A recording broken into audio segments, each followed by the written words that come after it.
Good morning. Welcome back into Wake Up America. So glad you decided to join us this morning. I'm Rob Finnerty. Did Hillary Clinton and her campaign work in conjunction with big tech, attorneys, and others to try and smear Donald Trump in the lead up to the 2016 election? It's a question that many have been asking for the last 5+ years. For more, let's welcome in former prosecutor Kash Patel. Kash, great to have you back on. Good morning. John Durham, who's been investigating this and the alleged elusive Russian collusion narrative for a long time now. He came out with 14 new filings this week alleging that Hillary Clinton herself, her campaign attorney, and an unnamed big tech executive all worked together to try and smear Donald Trump before the 2016 election. I'm wondering what you make of that bombshell accusation. And then the other question, it didn't work. You know, Hillary Clinton lost in 2016 pretty soundly in that election. So they did all of this thinking that they were going to hammer Donald Trump, and none of it worked. Take us through where we are.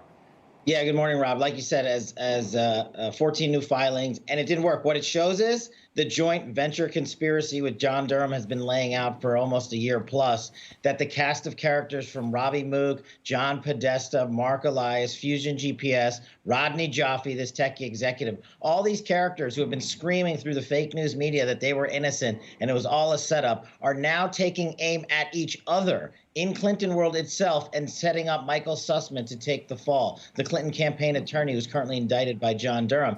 And what's more important is their central theme has been annihilated by John Durham. In his latest pleading, John Durham states emphatically that the FBI and CIA in 2016 and 17 decided that the information that Michael Sussman peddled to the CIA and FBI about the Alpha Bank server was fake, bupkis, bogus information. If you remember, Clinton world had been riding their coattails on this information for years to set up Donald Trump. And now a federal prosecutor in John Durham has come in and said and gotten the agencies themselves to admit that it was false. This is wild. Okay, so my question is, and I remember this all going on back in 2016 when we were ramping up to the Republican National Convention in Cleveland. You know, Donald Trump kept saying that I have nothing to do with Russia. I don't have any ties to Russia. Why wasn't he more emphatic in making it clear that he had no ties to Russia? And the fact that, fine, if a successful real estate developer thought at one point about developing a Trump Tower in Moscow, that does not mean in any way, shape, or form that he is somehow in bed with Vladimir Putin and or anybody involved in the Russian government. Russian oligarchs, wealthy investors, maybe, possibly, but this has all been proved to be completely false, even though Trump at one point did think about building a tower in Moscow. Yeah, I thought about once taking a trip to Moscow, so I guess I'm in bed with Putin. I'm thinking about Moscow right now, right? Does that mean I'm in bed with Putin? What's going on? Yeah. Yeah. Look, I think in retrospect, Trump probably, we just didn't know the depth of how bad this setup was by the Hillary Clinton campaign. And look, I'm the chief investigator of the Russiagate investigation for Chairman Nunes that unveiled this entire setup against Donald Trump. And yeah, should he have done it? Now knowing what we know, but back then we didn't know it was going to be this type of takedown. We didn't know a Democratic Party and a presidential opponent, the FBI, the mainstream media, corrupt actors, lawyers, agents, and people on the campaign trail would all come together to form a criminal conspiracy to take out a presidential candidate. I mean, Rob, it just sounds like science fiction. It doesn't sound like anything you would do. Science fiction that didn't work, though. None of it worked. And the Steele dossier is totally fake, and it's been proved to be fake.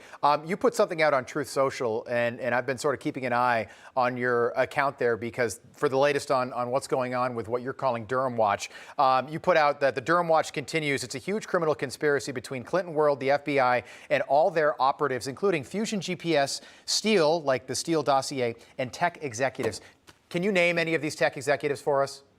Yes, I believe Rodney Jaffe has been identified by multiple pleadings and statements in the media. He is the guy that actually is now seeking immunity through his own counsel or other counsel by John Durham. First of all, in a federal prosecution, only the government can grant immunity. Why is this guy seeking immunity through his counsel when he's not even in the case as a charged individual? He's doing so because he knows he's got information that's going to bury Sussman and Clinton world, and he doesn't want to get charged. And oh, by the way, John Durham says in his pleading that Rodney Jaffe remains a subject at large of his ongoing criminal investigation. Cash, just about 15 seconds, two quick ones. On Truth Social, Donald Trump has not started truthing yet, putting out truths. Why? When can we expect that?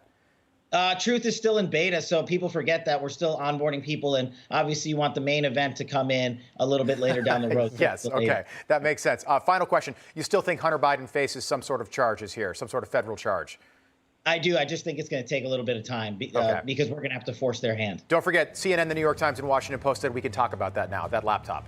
So, yeah, I'm so glad we finally can. Yeah. Kash Patel, great to see you, my friend. Look forward to having you back on soon. Thank you. Thanks, Rob. All right, we got a lot more coming up this morning. Don't forget to download the Newsmax app. Do what millions of people have done over the last several months. Best part about the app, and you can't say this about all the media apps out there, it's free to download, free to watch us. Hey, I'm Rob Finnerty. Thanks for watching. If you enjoyed this video, please join the conversation in the comments below. Don't forget to subscribe, too. Hit the bell icon to be alerted to breaking news. And remember, there's a whole lot more on Newsmax TV, America's fastest growing cable news network. Newsmax TV, we're real news for real people.